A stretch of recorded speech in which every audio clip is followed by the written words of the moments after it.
sleeping, purring, as he should. Get your beauty rest, sweetheart. Well, he's just taking a nap. I've been working out of town a lot, and I think he's missing me. I just clicked something. Hopefully that's not a problem. Just gonna do the usual pop in, make sure the audio's not absolutely garbage on this. Am I that shiny? I don't look that shiny on my screens. Why do I look so shiny here? Hello. Right? I guess I'm not. I guess I'm shinier when I shine my phone directly on my face. Is audio? Here, I'll show you the cat. He stood up a little bit. Oh God, that music is so loud. Why is it so loud? Why is the music so loud? That was aggressive. Hold on, we're fixing this. That was so aggressive. Oh my God, it freaked me out. We're gonna change. Want something a little better, a little more balanced. That's better. Okay. Can you see me yet? No, you can't. I have my camera tilted really high up because I'm still in the process of unpacking and like setting up my house. So there's shit everywhere. And your baby. Your baby. This is Chestnut. He's the youngest. He looks so just mother why. He's adorable. I adore all 4 of my children. Yes, I do have 4. Also, I'm gonna take a second. Absolutely hate the new YouTube of like the way they've set up how you can select your playback quality. Hate it. I absolutely hate it. It's 5 extra steps because they're like, oh, trust me, I can choose the best quality for you. I've asked your opinion on the quality of my video 0 times. Don't tell me the quality. And it's also like, I don't even think it's like a thing you can set up so you can choose for it to automatically play at the highest quality. So it just decides for you, and 90% of the times it decides it wants to play at like 2003 level quality when the videos can do better than that, and it's upsetting. But that is not what we are here for. Salutations, friends. My name is Peonies, otherwise known as No Ordinary Scholar, and I read Peonies and Poison. This is the 4th and second last book in the Diana Flower series, and I'm very offended that Amazon keeps reminding me that there's a final book in the series, because I don't want it to end, because I love Fergus. I love him so much. Don't give me that face. I don't need judgment from you, kid. This book, I will say, was probably my least favorite from the series, and we will definitely get into that, but let me tell you what's going on. So you have, like, if we're being honest, I'll get into this in a second, but there's like a murder with a cupcake. There's a murder with a cupcake, and it was an accident. It was actually like one of the chicks in like a local murder mystery fan club of like old women, and that's literally all you need to know. That part of the plot was why this book is like my least favorite of the series, though it's still a good book. What's really interesting and the really good part of the plot is Diana and Fergus are hired to investigate this, they're hired by someone they don't know, and they're trying to investigate this company that is doing like some super sketchy stuff. This company is associated with a bunch of scientists that have disappeared. Turns out it's all based on this, at least what they're hired to figure out and stuff like that, is based on this marshland nearby that was like this small farm, little village, and in World War One, the enemy side bombed it like 8 times, and everyone's like, that's weird that they would just bomb this small village 8 times. Turns out the bombing was done by the people running the people running a like secret like science experiment in the marsh. Their plan had been to try and make a essentially mustard gas, but something more extreme, and it contaminated the land there, and it ended up like the land killed all the residents of that marsh, and so they like the people who were running those experiments bombed the land over and over again to hide all of the evidence, and but they're still having issues where the land is still like toxic and still killing people, and they don't know why, and they've been hiring all these scientists over the years to try and figure out why it's been killing them. Diana figures it out and is offered to help resolve this issue as long as they don't make her and Fergus disappear. And like the last and most important thing, while technically it's still just like me assuming it is technically not said in the text, but like basically was said in text, Fergus is in love with Diana, and I physically can't handle this information. So let's see. Let's first go over why this first plot was rough and why it wasn't the biggest fan. So the first plot of the story is like, it's just, there's so much going on in this book that didn't all need to be going on. You would have been fine just having the conspiracy theory plot, but the first plot is also thrown in there because I guess that's technically supposed to be the murder mystery, but I feel like solving the murders of these random scientists that keep disappearing in the marsh area, like associated with this company, I feel like that's also qualifies as the murder mystery, but they wanted to have like a traditional murder mystery. That's what it seems like, because you have Diana's making these cupcakes, and there's like a new florist in town that's a competitor, and Diana's making these cupcakes, and the cupcakes, like this new priest that arrives in the town after another one passed away from old age, the new priest eats the cupcakes and he dies, and they're trying to like figure out who did it, and it seems like Diana. So Diana's like, oh, I'm being framed obviously by the other florist who's been super aggressive and competitive with me. She obviously did it, but it was really this murder mystery lady who like thought that the baker who made the cupcakes for Diana was doing it to impress the priest that the murder mystery lady had a crush on. It was a lot, obviously, and that's not even it, because you also find out that the competitive florist is actually just like not a spy, but she's like there. She was hired by the lady that was related to the dude Diana got her house and her land from, and she was just there to sabotage Diana because she, like, the other chick was treating it as if Diana was like some hardened criminal or something, and it was just so much was going on with that plot that just kind of didn't. It was too much, and it didn't like flow well together. Like the woman being hired by some chick, that was all way too much. That was the point where I was like pretty tuned out of that storyline, when the storyline with the conspiracy theories was so good. Like, it was, that part of the story was so well done. The way they were like looking through everything, and the way how there's a point where they break into the land that had been quarantined off, and they start getting shot at by this shady ass company. It's like, it's really well done. And like the way they tell the backstory of it was also really good. But like, it was just this other storyline that they added in there it didn't compare to, like, the conspiracy storyline was of the quality of the rest of the Diana Flowers series, and the cupcake one just really wasn't there, and it really felt like an add-on to be the traditional murder mystery when you didn't need that. I feel like the conspiracy storyline really fit in with that as well, even though the murders didn't happen within that timeline and weren't necessarily related to the people in the town. Like, it's one of those, like, we knew who were responsible, but we're trying to figure out why it's happening, stuff like that. I felt like that was enough story.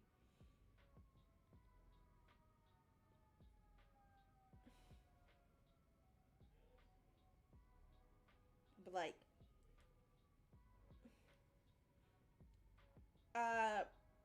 honestly, I'm not going to lie to you.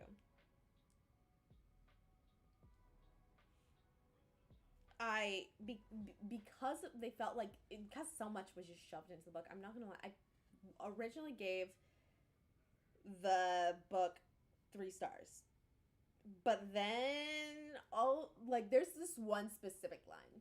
In general, the way they've been building up the romance for Fergus and Diana, like in all the books, but including this one, was just like there's a point where, because Fergus at the beginning of the book, he's not in town, he's going off on a book tour, and then he says the reason why he came back was because I need you. I don't need all that science stuff. I don't mean science is bad. I just mean I need you to put me straight in more than just facts. I'm sorry. And oh my, and then this next line is literally the reason why I threw it from like a 3-star to a 4-star. So there's also this like storyline which again fits with the conspiracy side of the book, but then when you have this other side, it's just too much. Where Fergus has a stalker who's been stalking him since his book tour, and he kind of never thought anything of it. They try and play it off in the book as like he does it because he likes the attention, or he does it because like he doesn't care about the repercussions, and then it's become like an issue for Dan, and he still just doesn't care because he's like more interested in the attention. I honestly truly think they're playing it in the book as if from the way it reads like he just genuinely doesn't think this woman is going to do much more than kind of gush and gawk and love and admire him type of thing. It seems like he doesn't think it's actually ever going to get that serious. And then at one point she does kind of set a relatively dangerous trap for Diana, and he's like, I figured her being arrested was kind of set her straight, and I truly believe truly believe that. Later on in the book, she kind of attacks Diana with a crossbow. And that was a bit of a line, but they end up apprehending her. Someone hits her with a car, I think, and she ends up yelling out, "He'll never love you," she told me, confirming her insane belief. "That's not true," Fergus said quietly, suddenly serious. That line alone is the reason why this book is 4 stars. Oh my, I can't process how much I love him, and how much I love that line, and how fucking this man's too fucking suave for his own good. But just this slight admission of the fact that he's in love with her, I almost cried. I was overwhelmed with emotion. And in the book, she kind of just does, she doesn't process the information, and she doesn't say anything, and she's frustrated that she almost died again. So she walks off, and then later on she's talking to someone else, and we get the line, "For a moment something tugged at my heart, words said and never acknowledged." I just want them together. I just want them together so bad. Oh my god. I want them together, but also at the same time, I'm in love with Fergus. I'm in love with Fergus. That suave jackass is just my type. Oh my god. So yeah, I freaked out. I freaked out a lot, and those lines alone brought it from 3-star to 4-star. But yeah, I was crying. I was crying at how much I love their romance, and I love them as characters. And the writing of this book is all of the Diana Flowers books, some really good writing. Some examples: "A bead of sweat dripped down the back of my neck when I got out of my car in the empty car park. It was a cloudy afternoon, and the brisk breeze soon turned to the drip cold, which made me shiver." Or "No lights lit up in the gray glass, and even the sky didn't want to be reflected in their clouded windows. I knew without a doubt that we were alone. I knew Fergus. If I didn't let him speak now, he'd manage it anyway. It would just take much, much longer." And then some funny lines were her talking about how her dad doesn't really like confrontation, and saying, we're a family of strong women, and he suffered for it. That was funny. Calling her dog y'all good? Jesus. Children? Absolutely ridiculous. Ugh, I'll be right back. I'm gonna make sure all my cats are still okay.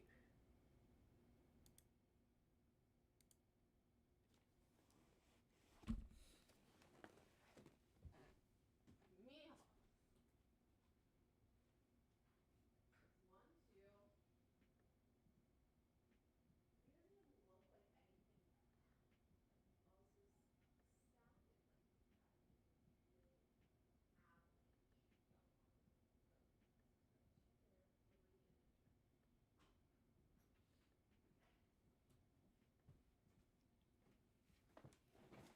there, three, and a everything's fine. Everything is fine. What was I saying? Yeah, she calls her dog a shaggy brown carpet on legs.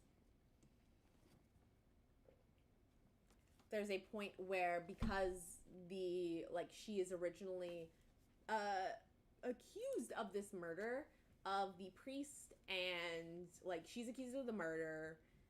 The cop in town just doesn't like her anyway, and just wants to throw her in jail anyway. So he arrests her, and while she's being interrogated, her mother comes in and curses out the cop, and she says, "I nearly," and she's like, "Diana, let's go." And Diana's and it says in the thought purpose, because this book is first person.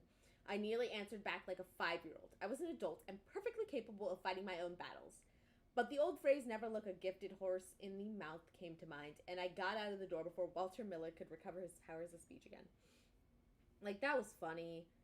The book is good. The book writing itself,